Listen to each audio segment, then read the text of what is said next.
আজ বানাবো ধাবা স্টাইলে পনির ভুর্জি, যা উত্তর ভারতে জনপ্রিয় একটা খাবার, যেটা রুটি, পরোটা, নান বা পাউরুটির সাথে দারুণ লাগে খেতে। আর এটা খুব দ্রুত ও সহজে বানানোও যায়। তাহলে চলো রেসিপিটা দেখে নিই।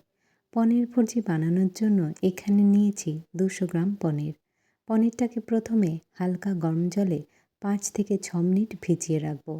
এতে পনিরটা আরও নরম হবে। পনিরটাকে সাইডে রেখে একটা মশলার পেস্ট তৈরি করে নেব।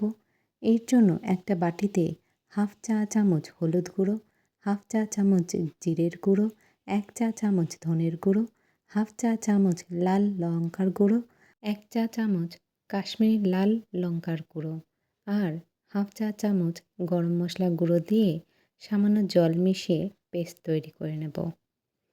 5 থেকে 6 মিনিট বাদে পনিরটাকে জল ঝরিয়ে নিয়ে একটা প্লেটের উপরে হাত দিয়ে পনিরটাকে ভেঙে নিতে হবে। ঠিক এইভাবে পনিরটাকে টুকরো করে নেব।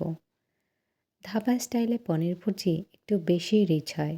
মাখন ও কসুরি মেথির সুগন্ধে ভরপুর আর হালকা ক্রিমি টেক্সচার থাকে। আমার রেসিপিটা ফলো করলে ঠিক সেই স্বাদই পাবে। এবার কড়াইতে দিয়ে দেব 3 টেবিল চামচ সাদা তেল আর 1 টেবিল চামচ মাখন।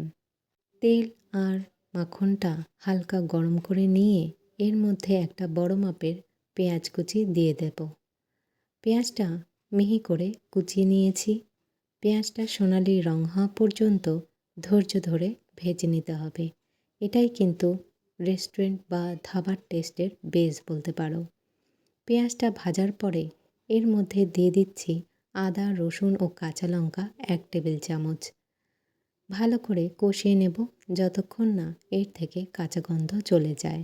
এখন 2টো কুচি করে কেটে নেওয়া টমেটো দিয়ে দিলাম। টমেটোটা নরম করার জন্য এই সময় দিয়ে দিচ্ছি পরিমাণ মতো নুন। নুনটা দেওয়ার পরে টমেটোটা ঢেকে 1 থেকে 2 মিনিট অপেক্ষা করব নরম হওয়ার জন্য। বন্ধুরা, এই পনির ভুর্জি তোমরা ব্রেডের মাঝখানে দিয়েও স্যান্ডউইচের মতো করে খেতে পারো, দারুণ লাগে। এখন 1 থেকে 2 মিনিট পর ঢাকা সরিয়ে দেখো টমেটোটা গলে গেছে। এই সময় এখন দিয়ে দেব মশলার পেস্টটা। মশলার পেস্টটা দিয়ে খুন্তি দিয়ে নেড়ে চেড়ে নেব। এই সময় ফ্লেমটাকে লো টু মিডিয়ামে রেখে কষিয়ে নেব যতক্ষণ না মশলা থেকে তেল বেরিয়ে আসে। এরপর এর মধ্যে দিয়ে দিচ্ছি ছোট চৌকো করে কেটে নেওয়া ক্যাপসিকাম কুচি। এখানে আমি 2 থেকে 3 টেবিল চামচ ক্যাপসিকাম কুচি ব্যবহার করেছি। আর মশলা কষানোর পর ক্যাপসিকামটা দিলাম যাতে হালকা ক্রাঞ্চিনেস থাকে।